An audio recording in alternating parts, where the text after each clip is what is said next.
চট্টগ্রামের সীতাকুণ্ড উপজেলার সোনাইছড়ি এলাকায় পিকআপ থেকে 12টি কোরবানির গরু লুট হওয়া ভাটিয়ারি থেকে উদ্ধার করেছে পুলিশ। তো এখানে মিনিমাম আধা ঘন্টা হতে 40 মিনিট আমাদেরকে রাখে। এরপরে আমাদের গাড়িটা আবার আমাদের নিতে আসে এখানে জঙ্গলের এখান থেকে।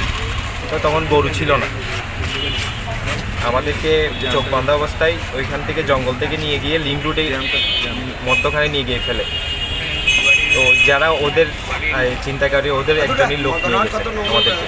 আমাদের সবার চোখ বন্ধ ছিল, কোথায় নিয়ে যাচ্ছে কোথায় কী করতে চাই এগুলো আমরা কোনো কিছু জানি না। ওরা ওইখানে নিয়ে লিঙ্ক রুটে নিয়ে গিয়ে থামছে। এর 10 মিনিট পরে যখন আমরা সেন্স আসছে কোনো গাড়ি চলতেছে না, হাত খুলে দেখছি এই লিঙ্ক রুটে নিয়ে এসে ফেলছে।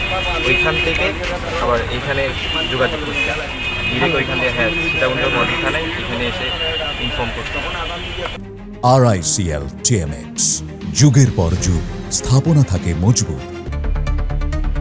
সোমবার রাত 12টার দিকে সীতাকুণ্ড মডেল থানার একটি টিম উপজেলার ভাটিয়ারি ইউনিয়ন স্টেশন রোড এলাকায় অভিযান চালিয়ে একটি তেলের ডিপো থেকে লুট হওয়া গরুগুলো ও ট্রাক উদ্ধার করে।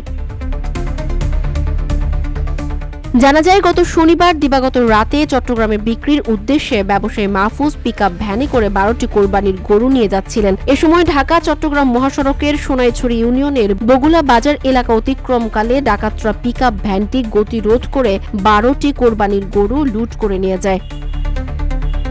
পরে আমার লাগিনে জয় লাগছিল, তার 10-15 সেকেন্ড বা 20 সেকেন্ডের মধ্যে আমাদেরকে গাড়ি থেকে নামায় নিয়ে পাশের এক জায়গায় নিয়ে যায়, চোখ হাত বেঁধে ঠিক রাস্তার অপোজিটে নিয়ে যায় রাখছিল। প্রায় আধা ঘন্টা 40 মিনিট আমাদেরকে বসায় রাখছিল।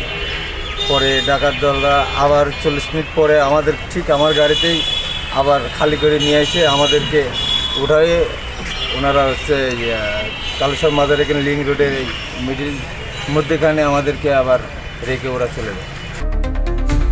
এরপর ব্যবসায়ী মাহফুজ রবিবার দুপুরে সীতাকুণ্ড মডেল থানায় একটি অভিযোগ দায়ের করেন। সেই অভিযোগের পরিপ্রেক্ষিতে থানা পুলিশ গরুগুলো উদ্ধারে জোর চেষ্টা চালান। এক পর্যায়ে গোপন সংবাদের ভিত্তিতে সোমবার রাত আনুমানিক 12টার দিকে ভাটিয়ারি ইউনিয়নের একটি তেলের ডিপোতে অভিযান পরিচালনা করে 12 গরু সহ একটি ট্রাক উদ্ধার করা হয়েছে। এ ঘটনায় 2 জনকে গ্রেপ্তার করা হয়েছে বলে বিষয়টি নিশ্চিত করেছে সীতাকুণ্ড মডেল থানার ওসি মোহাম্মদ আলমগীর হোসেন।